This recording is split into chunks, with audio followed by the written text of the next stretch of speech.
খবর? নতুন বউ? খুশি লাগছে, খুব আনন্দ লাগছে। কি আজব বিষয়।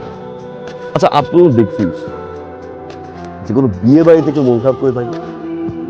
Look at them, সবাই এক্সাইটেড, আমি কেন হবো না? I'm so excited. ভাইয়ের বিয়ে খেলাম, বোনের বিয়ে, ফ্রেন্ডসদেরও বিয়ে খেয়েছি, এক্স গার্লফ্রেন্ডে এক্স গার্লফ্রেন্ড আমাদের তো ঠিক মতো ব্রেকআপই হয়।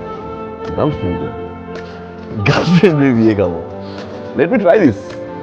খুব এক্সাইটেড, তাই না? হাসবা না, তোমার এই হাসিটা না আমি সহ্য করতে পারছি।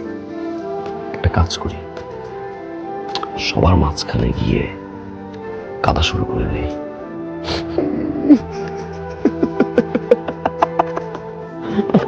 উইয়ার্ড লাগবে না? এটাই তো চেয়েছিল না? এটা চেয়েছিল, সেটাই করছে। এটা তো আরো আগে করার দরকার ছিল, যখন সমস্যাটা সমাধান হওয়ার একটা সম্ভাবনা ছিল। এখন এসব করে কি লাভ? যে কোনো সমস্যার সমাধানের জন্য দুই পক্ষে আন্ডারস্ট্যান্ডিং দরকার ছিল। একজন সমাধান করতে পারে না। একটা হেলদি রিলেশনশিপে আন্ডারস্ট্যান্ডিং দরকার, যেটা আমাদের রিলেশনশিপে কখনো ছিল না। আমার দোষ, যখন গ্রাজুয়েশনের পর আমি তোমাকে বিয়ে করতে চেয়েছি, তুমি আমার কাছে সময় চেয়েছো। আমি তোমাকে সময় দেওয়ার পরও তোমার সবসময় শুধু সময়ই দরকার ছিল। আমার দোষ, আমি শেষ পর্যন্ত তোমাকে সময়টা না ঠিক করে চলে আসছি। এখন বিয়ে করছি কারণ তুমি আসলে আমাকে সিরিয়াস। সিরিয়াস না হলে কেন আছে এখানে? জানতে চাইছি এখন। একটা ছেলের সব কিছু ফেলে রেখে এত দূর থেকে এখানে চলে আসছে, বাসায় ঢোকার পর থেকে একের পর এক অপমান করে যাচ্ছে। 5টা বছর ভালোবাসছে, কিন্তু আমার ঘুমাতে হচ্ছে মফিজুল ভাই নিয়ে। কি খাচ্ছি, কিভাবে আছে, যাকে আমি এত বেশি ভালোবাসি, তার বিয়ে হয়ে যাচ্ছে আমার চোখের সামনে। একটা মানে কি বোঝার ট্রাই করছি যেমন ভিতরটা কেমন আছে। ভালোবাসার যত্নে বিশেষ অনেক শূন্য হয়। যত্ন নেওয়ার দায়িত্বটা আমি নিয়েছিলাম, বুড়ো আঙুল দেখিয়ে চলে আসছো তুমি। Whatever, কাকে আমি কি বলছি? যে কিনা তার কাজের দিনই আমাকে সন্দেহ করে। তুমি না আমাকে কখনোই বুঝতে পারো নাই। যদি বুঝতে পারতে এই কথাটা এখন বলবে না।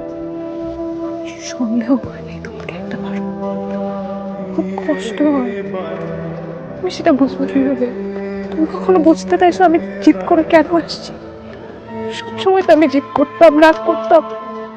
প্রতিবার তুমি এসে আমার রাগ ভাঙাতে। এবার তুমি অনেক বেশি দেরি করে ফেলছো। এবার আর আমার হাতে কোনো উপায় নাই।